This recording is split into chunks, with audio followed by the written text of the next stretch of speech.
Madame Guillaume, vous défendez depuis longtemps le langage clair qui sert la communication et donc l'action publique. On vient de le voir donc avec la charte pour un journalisme à la hauteur de l'urgence climatique. Les mots ont une importance cruciale, mais est-ce que c'est valable pour tous les sujets et pour toutes les communications publiques? Oui, mon général. Oui, oui, enfin, à mon sens, oui, quel que soit le sujet.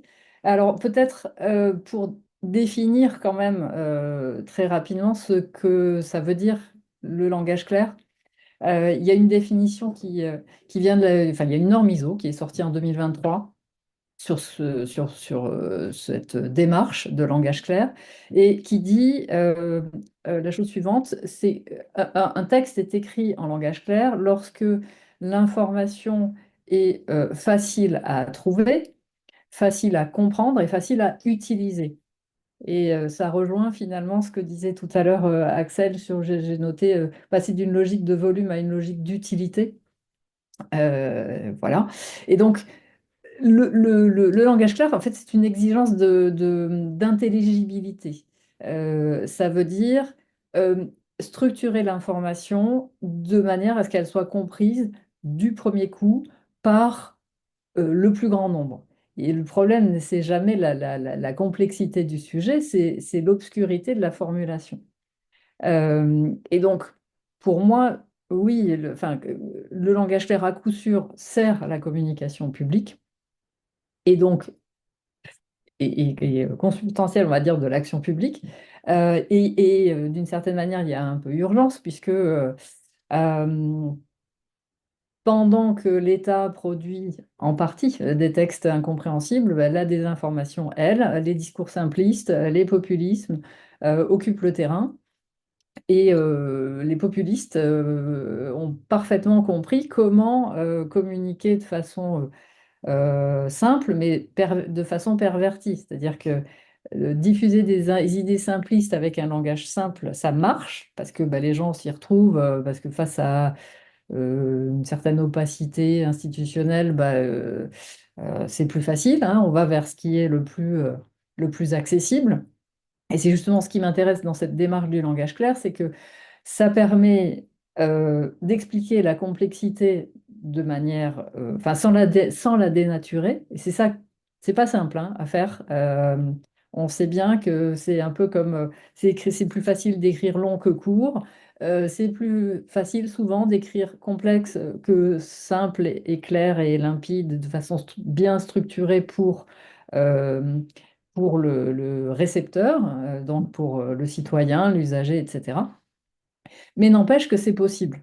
Et si l'État ne le fait pas, d'autres le feront à sa place, en distordant la réalité. Donc voilà, c'est pour ça que pour moi, ce sujet du langage clair, c'est vraiment, euh, enfin, presque un combat, mais et c'est un levier qui me semble être vraiment utile pour que l'action publique, pardon, produise ses effets. Si on reprend des exemples concrets, je crois que c'est Sébastien, tout à l'heure, vous parliez de l'accès au droit. On sait que le non-recours au droit est à peu près, Axel, vous me corrigerez si je dis une bêtise, mais je crois que c'est à peu près de 30%, tel que enfin, qu'on l'entend. Euh, alors on peut se dire d'une certaine manière, bon bah, s'il y a 30% de gens qui ne demandent pas d'aide, à la limite, vu l'état des finances publiques, c'est peut-être pas plus mal, vu de l'État, hein, on est d'accord.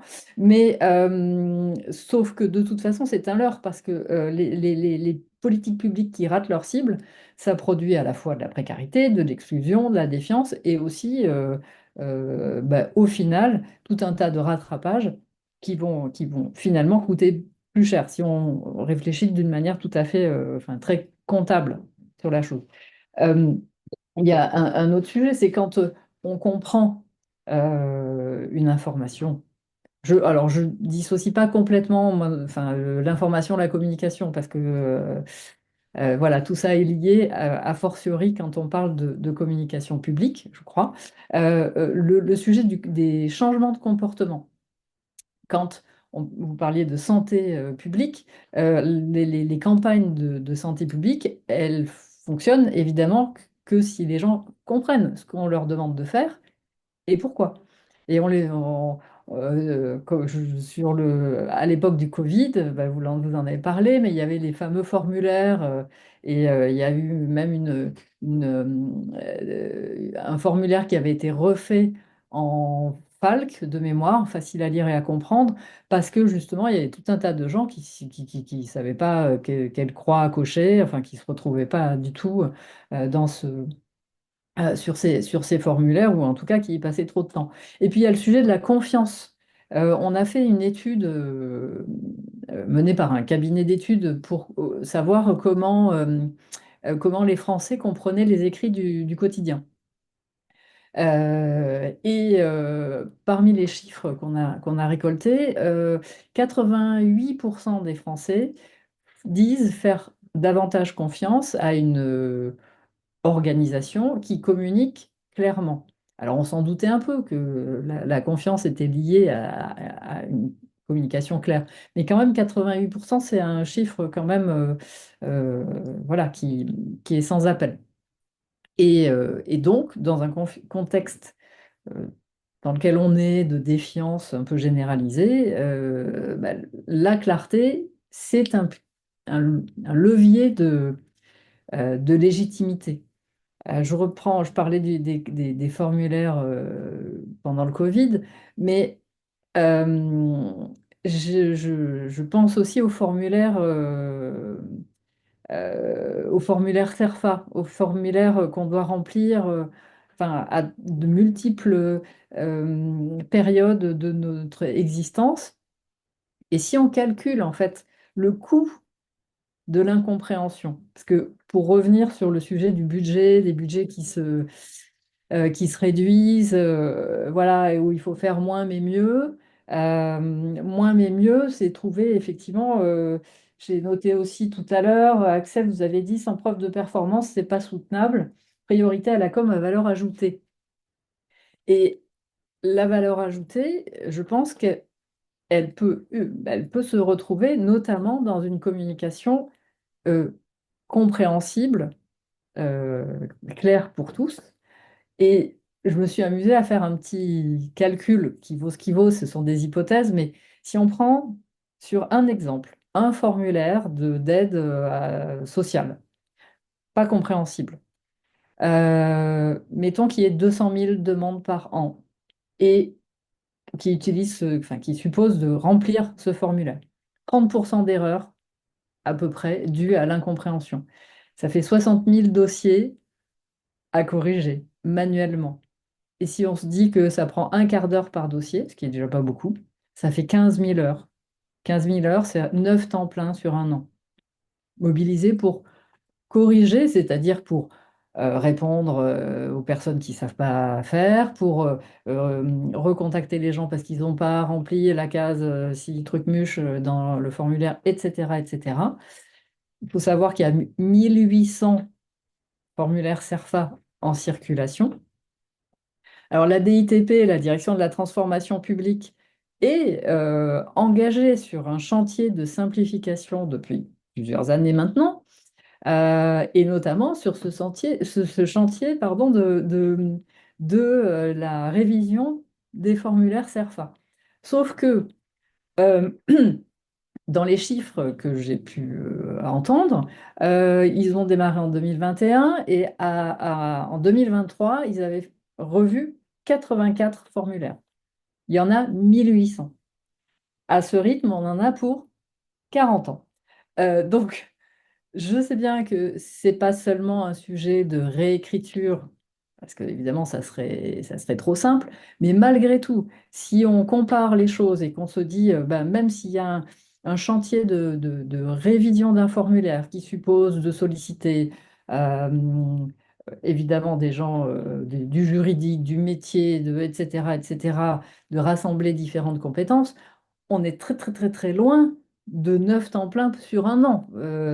Et donc, je pense qu'on peut gagner, en fait, en, en, en performance, en efficacité, finalement, avec des investissements relativement faibles par rapport à tout un tas d'autres choses qu'on peut faire, que la chose publique peut faire par ailleurs, euh, avec des transformations de ce type. C'est ça que je trouve que c'est assez vertueux, en fait, ce sujet de clarté, parce que finalement, avec assez peu d'efforts, on arrive à une transformation qui est assez performante. Euh, ce que comment dire, ce que je voulais vous dire aussi sur ce sujet du langage clair, c'est que euh, vraiment tout le monde est concerné. C'est-à-dire que ça ne concerne pas que les publics fragiles ou en situation d'électronisme ou en situation de handicap. Parce que dans la même étude qu'on a menée, on a demandé aux gens voilà, ce qu'ils pensaient. On a comparé en fait des textes écrits, enfin le même message écrit de manière complexe et de manière simple, et tout le monde, quel que soit son niveau de diplôme, préfère la version claire. Parce qu'on est dans des sujets des écrits utilitaires, parce que voilà, on n'est pas là, enfin, on parle pas de littérature ou de poésie, etc. On parle de choses dont tout le monde, enfin, on n'a pas le choix, nous, en tant que citoyens, en tant qu'usagers, on n'a pas le choix que de comprendre l'information sur tout un tas de choses liées à sa mairie, aux impôts, à un permis de construire, etc., etc. Et donc, on doit faire avec. Donc, personne n'a envie de passer du temps à lire plusieurs fois un contenu, un message, pour être sûr de le comprendre de la bonne manière. Et combien ça coûte finalement la clarté? Bah, ça coûte pas très cher parce que qu'est-ce qu'il faut faire? Il faut former des gens. C'est quelques jours pour faire monter en compétence des équipes. Il faut tester les documents idéalement sur des utilisateurs pour savoir s'ils comprennent bien et si on accompagne bien la démarche. Il faut pouvoir réviser les textes, les réécrire, mais tout ça, c'est donc assez peu de temps quand même pour beaucoup de bénéfices. Euh, à la fois de la performance vraiment en termes d'efficacité. Donc, comme je le disais, sur bah, moins d'appels, moins de temps passé à, à- à accompagner finalement les usagers dans leur démarche, mais aussi moins de stress pour les usagers, plus de confiance envers les institutions. Enfin, tout ça, c'est que du bénéf, quoi. Et plutôt que de continuer à dépenser des fortunes en traitement de l'erreur, en service surchargé, en défiance qui mine l'action publique. Donc pour moi, le message, c'est investir dans la clarté, c'est investir dans l'efficacité de l'État. Alors si vous voulez, je continue. C'est comme vous voulez. Bah, J'ai un sujet, enfin après, je ne sais pas. J'ai un autre point merci. que je peux peut-être aborder maintenant ou plus tard, c'est comme vous voulez, sur, pour finir quand même sur le rôle des communicants comme garant de la compréhension.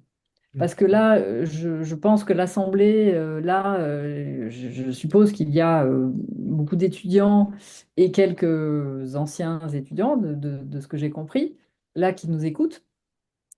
Et pour moi, là, Euh, d'une certaine manière, c'est un moment où, en tant que communicant, on a vraiment une place, un rôle à jouer. Euh, à l'heure où tout le monde se pose des questions sur son propre avenir parce que l'IA qui va nous piquer nos boulots, tout ça, tout ça, tout ça, en fait, je, je pense que le rôle du communicant, euh, peut être majeur, notamment sur ce sujet de, euh, d'être le passeur finalement entre l'État et les usagers, d'être le garant de la compréhension. Et là, plutôt que de se positionner en tant qu'exécutant, à se mettre au service enfin, à faire ce qu'on nous demande de faire, en gros, mettre en forme ce qu'on nous donne, diffuser ce qu'on nous demande, on peut affirmer sa posture d'expert en disant je suis le garant de la compréhension. Et si un contenu, un message, une pub, un document, etc., est obscur, c'est de notre responsabilité professionnelle de le signaler et de le revoir.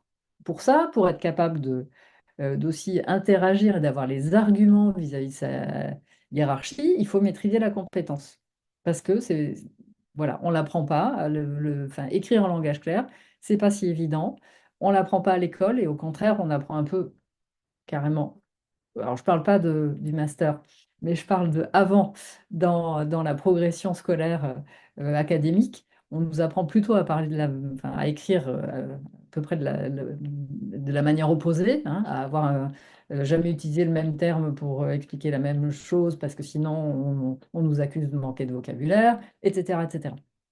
Or là, en fait, à partir du moment où on comprend quel est le sujet c'est être utile pour les citoyens, les usagers, ben, on transforme un peu la posture et il me semble que ce rôle de garant de la compréhension, si ce n'est pas les communicants qui le prennent, personne ne le prendra. Et là, il y a un vrai, il y a un vrai enjeu pour les communicants d'avoir un rôle clé dans l'action publique. J'ai fini.